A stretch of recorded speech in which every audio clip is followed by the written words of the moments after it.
Student, Gauss के प्रमेय का एक महत्वपूर्ण अनुप्रयोग आज फिर से हम लोग पढ़ते हैं, जिसका नाम है एक समान आवेशित अनंत समतल चादर के कारण विद्युत क्षेत्र की तीव्रता।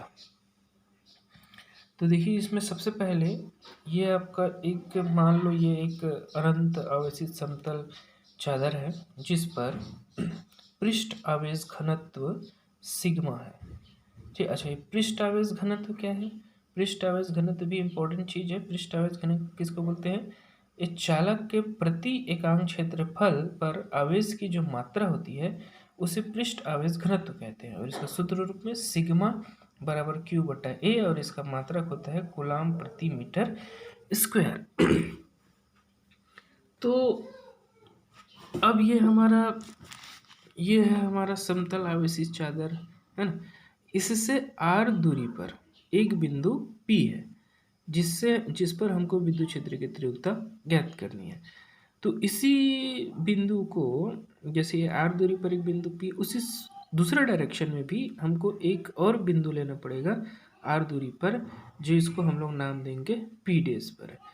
फिर उसके बाद इस P और P डैश को अक्ष मानकर, और ये R और ये R 2R का जो है वो है लंबाई लेकर एक बेलन की कल्पना करेंगे। तो ये बेलन ऐसे दिख रहा होगा कि ये चादर के अंदर से बेलन निकला है। ये देखिए, ये बता दिए, ये आपका चादर, ये वाला जो पुट्ठा दिख रहा है वाला चादर, और ये बेलन उसके अंदर है।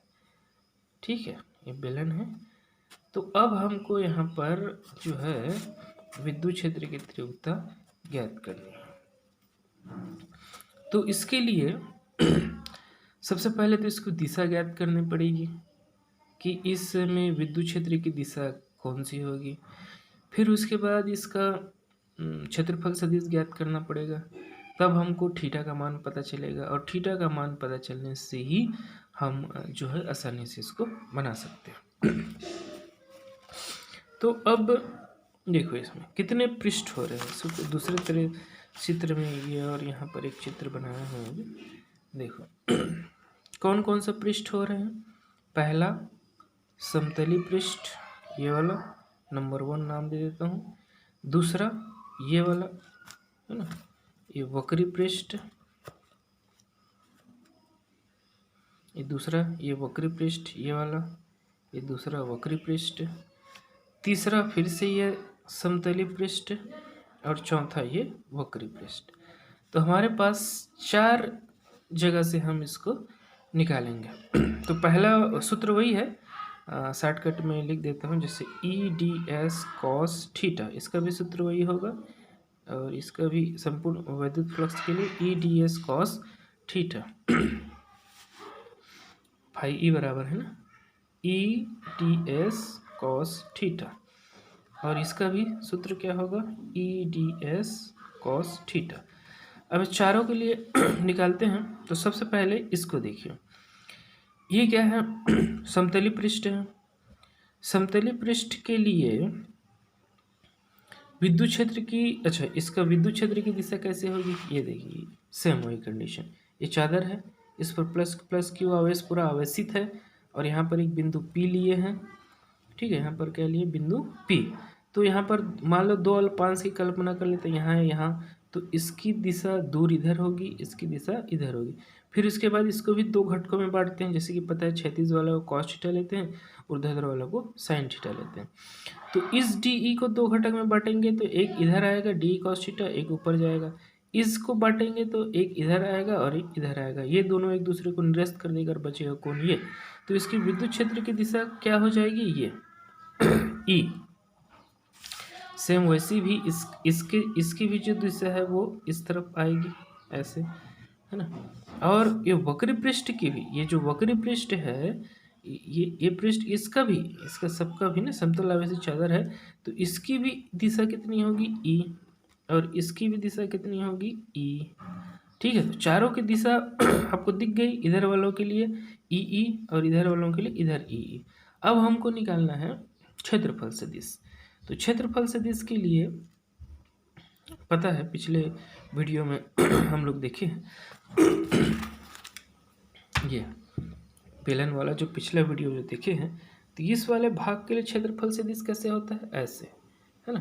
अब ये ऐसे है यहाँ पर, अभी पिछले बेलन वाले में ऐसे था तो ऐसे हुआ। अब इसी को देखो, देखो दिशा किसे आ रही है, क्षेत्रफल सदिश की दिशा ये होगी ना। इसको खड़ा करूँगा तो दिख रहा है ना, सीधा लंबवत, पृष्ठ के लंबवत। तो इसके लिए डी एस कैसी होगी, ये। उसी तरह से सेम टू सेम इस वाले के लिए भी, इस मतलब इस वाले के लिए भी डी एस कितना होगी, इधर होगी।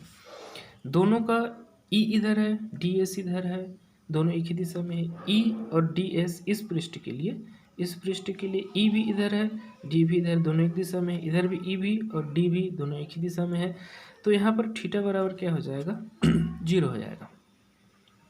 थीटा बराबर 0 हो जाएगा तो यहाँ क्या निकलेगा, डी एस, है ना। अब इसको क्लोज्ड इंटीग्रल अगर मारेंगे डी एस, तो अब ई इससे क्या निकलेगी बाहर, और ये जो है डी एस, और ये जो है उस पृष्ठ का क्षेत्रफल है। और इस चीज़ में ये जो समतल आवेशी चादर है उसका पृष्ठ का क्षेत्रफल को ए माना गया है, तो इसका हो जाएगा ई ए। सेम टू सेम इसका भी हो जाएगा ई ए। ठीक, अब इसके लिए देखिए, जैसे पहले ये देखो, ये आपका ऐसा बेलन पिछले वाला बनाया था ना, उसमें इस वाले भाग का क्षेत्रफल सदिश कैसे था, ऐसे था। क्षेत्रफल सदिश ऐसे था, इसको गिरा देता हूँ, ऐसे होगा। अब कैसे होगा क्षेत्रफल सदिश, ऐसे, उस पृष्ठ के अभिलंबवत बाहर की ओर। तो यहाँ पर भी इसका दिशा कैसे होगी, ऐसे। यहाँ कैसे होगी, ऐसे। दोनों के बीच में कितना कोण बन रहा है, ई और डी एस के बीच में 90 डिग्री। अगर यहाँ 90 लिखूँगा तो ये वाला 0 हो जाएगा, इसमें भी 90 लिखूँगा तो 0 हो जाएगा। तो कहने का मतलब है कि हमने 4 पृष्ठ बांटे थे, जिसमें से वक्री पृष्ठ वाला जो है दोनों 0 हो जाएगा, और इसका और समतली जो पृष्ठ है उसका ई और ई ए, और इसका भी ई ए। इसी को यहाँ पर लिखा गया है। देखिए, बेलन का वक्र पृष्ठ विद्युत क्षेत्र के समांतर है, अतः उससे गुजरने वाला संपूर्ण विद्युत फ्लक्स क्या होगा, 0। मतलब ये वाला भाग जो है इसको बोला गया है ये 0 होगा। और बेलन के वृत्तीय सिरे विद्युत क्षेत्र के लंबवत है, अतः विद्युत फ्लक्स इसका ई ए, इसका ई ए, दोनों ई ए जो जुड़ जाएगा और बचेगा कितना, 2EA।